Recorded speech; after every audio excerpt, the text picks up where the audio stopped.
pocket gun test between 9mm and 38 Special. The main purpose of this video is not to try to knock the 9mm because I do think it's a great cartridge, I really do. But the issue I have is that 9mm is a great cartridge when we talk about like double stacked larger pistols, you know, Glock 17, Glock 19, Smith & Wesson M&P, stuff like that. It's a great cartridge. It has good ballistics.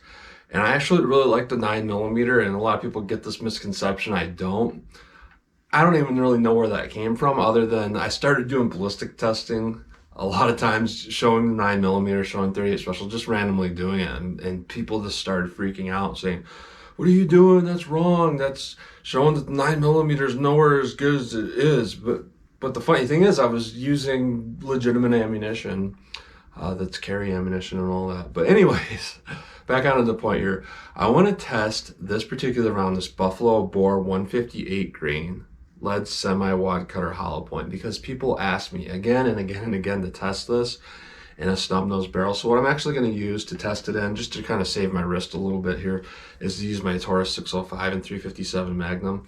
This weighs about 20 ounces unloaded. And I put the original grip on it just to be as fair to this test as I can, because this is going to be a pocket gun test. And by the way, I do carry this thing quite a bit in my pocket with a little pocket holster here. And the weight isn't a problem and the size isn't a problem whatsoever. If you go into something like a SP101, that's a little bit big and a little bit heavy, but stuff like this is fine. But for the 9mm Diamondback DB9, a true pocket pistol, you know, stuff like the G2C, Taurus G2C, the SIG 365, stuff like that isn't really a pocket gun. This is truly a pocket gun. I could probably put it in this revolver holster even. Yeah, it's a true pocket gun.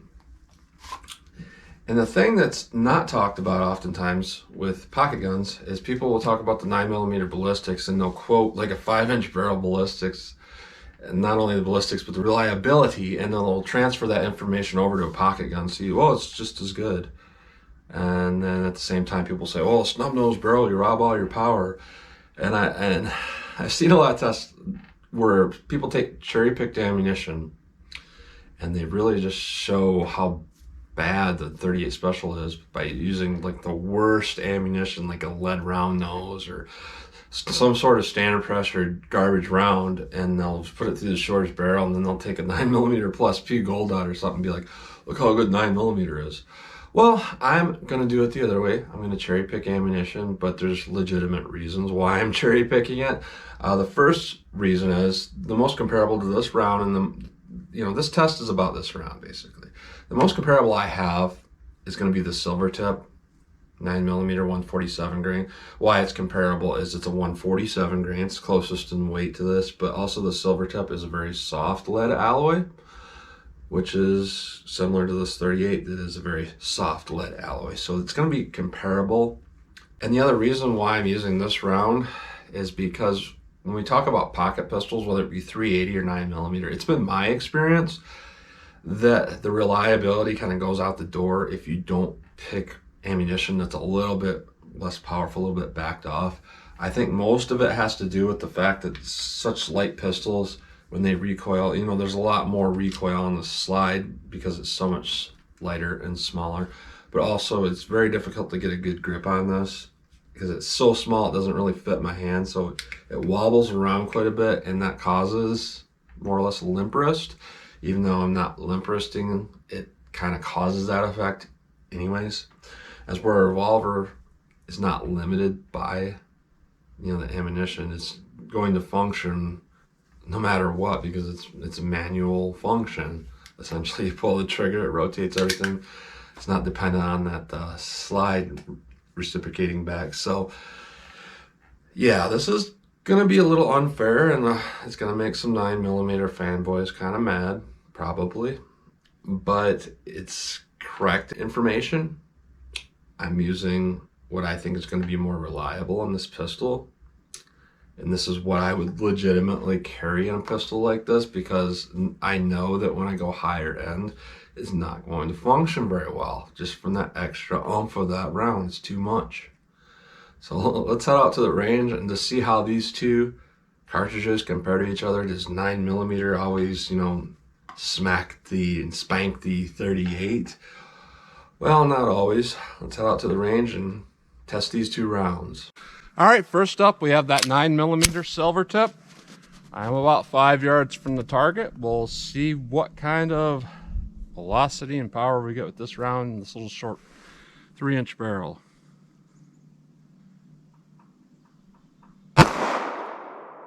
.880.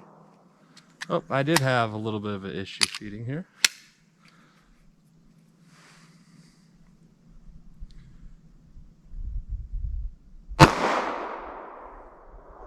.914. Little slide bite here. It's a little bit of a tiny pistol.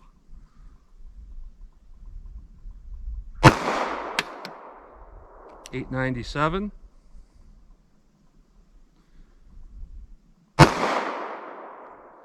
.902.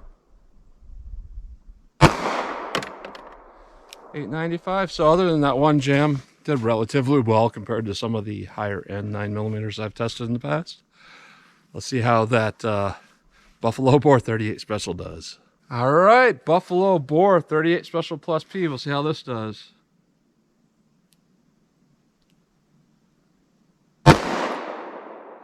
.1064.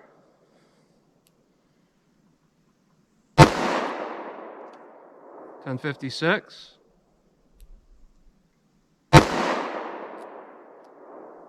.1054. .1059. .1049. Now, other than Taurus's original grip with way too much texture on the back, the recoil actually wasn't that bad, to be honest.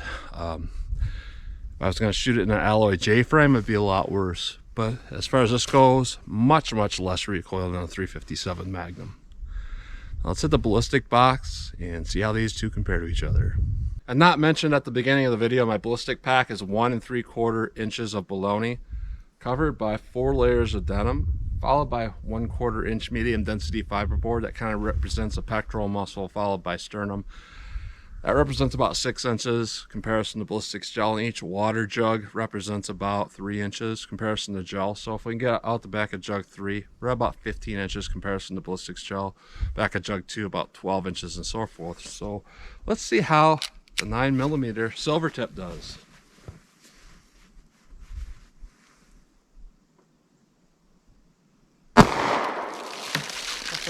Actually, a lot of damage to that first jug, a little bit more than I was expecting, but it is a very soft lead alloy, so that makes sense. All right, here's our impact through the denim. Let's take a look at this bologna pack. And here's where we entered the fiberboard, and here's where it exited. It's much larger than starting bullet diameter, which pretty much always indicates that the bullet is expanding while it's inside this bologna pack. And here's our damage, and we have some denim pulling through, so not too bad overall. Let's see what we got in water jugs. And like I had mentioned, a lot of damage to that first jug. That's actually pretty good. A lot more than what I would have expected. Jug 2, starting to drift down a little bit. Impact on 3, we split out back of 3 here, and I can see the bullet right there. So the bullet skirted around, but I'm going to call it at about 15 to 16 inches in comparison to ballistics gel, because it had enough energy to kind of come out and just kind of go around. So not too bad. It's got one jagged pedal. That's a mess. Let's see how the 38 Special compares. All right, 38 Special. We'll see what this does to our ballistic pack here.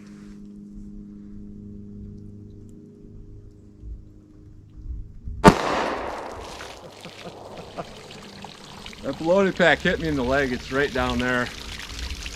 A lot more damage to that bologna pack for sure. All right, our fiberboard is in the first jug here. And here's the bologna pack. Definitely a lot more damage to this. And here is our fiberboard, and definitely what I can see here is a lot of expansion on that bullet. So here's where we impacted that fiberboard. Massive expansion right away. That's huge. Let's see what we got in water jugs. All right, our first jug definitely has more damage than the 9mm. That's a good amount of damage. Jug 2, cracked this thing. Big hole off the back here. Impact on 3.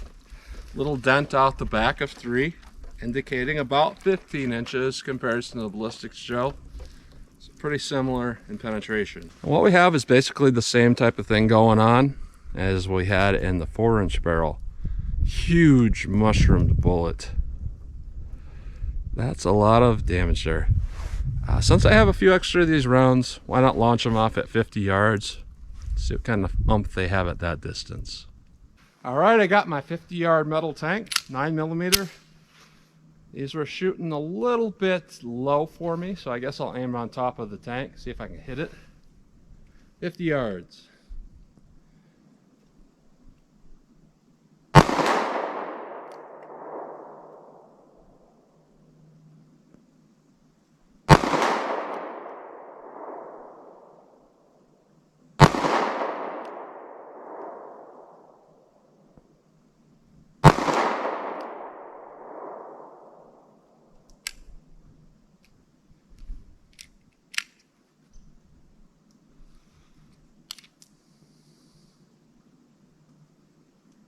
Actually a dud round, I think.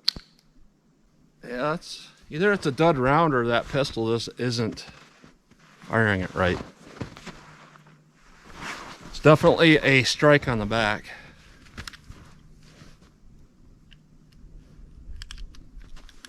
So we'll try one more.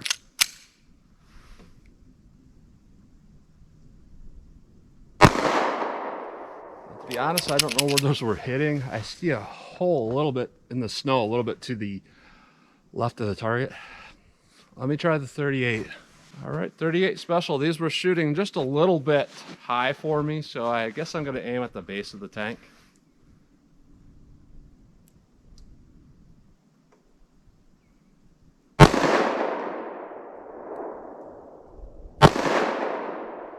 Try single action.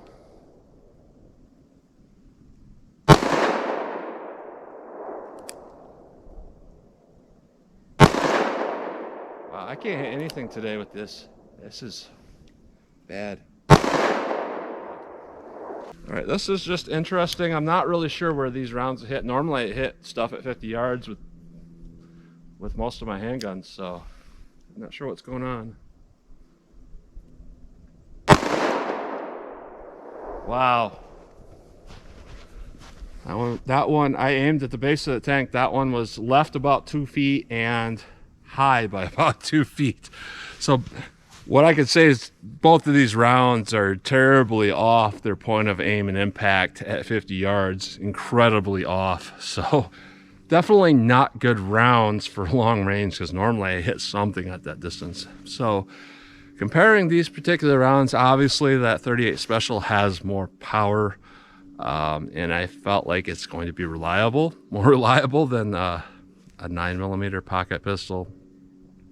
Of course, there's going to be a more reliable pocket pistol than that Diamondback, but as a general rule of thumb, I think most of what I said is pretty correct with, you know, the ammo, reliability, all of that. And does 9mm always have better ballistics than 38 Special? No. And we saw that today with our ballistic test. So that's what you get today. So as always, comment, share, and like, and thanks for watching.